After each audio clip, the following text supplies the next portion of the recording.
Тәуекел тобымен бірге тұру хаттамасы. Коронавирусқа қарсы іс-әрекеттер.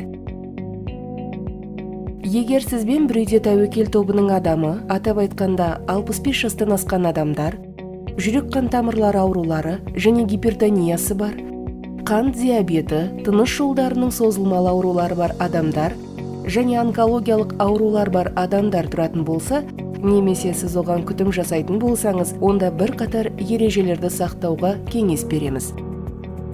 Мүмкіндігінше жеке дәретханаларды пайдаланыңыз. Әрбір кіріп шыққан сайын оны хлорлы заттармен зарарсыздандырыңыз. Орамалды, ыдыс-аяқты және тұрмыстық заттарды бөліп қойыңыз.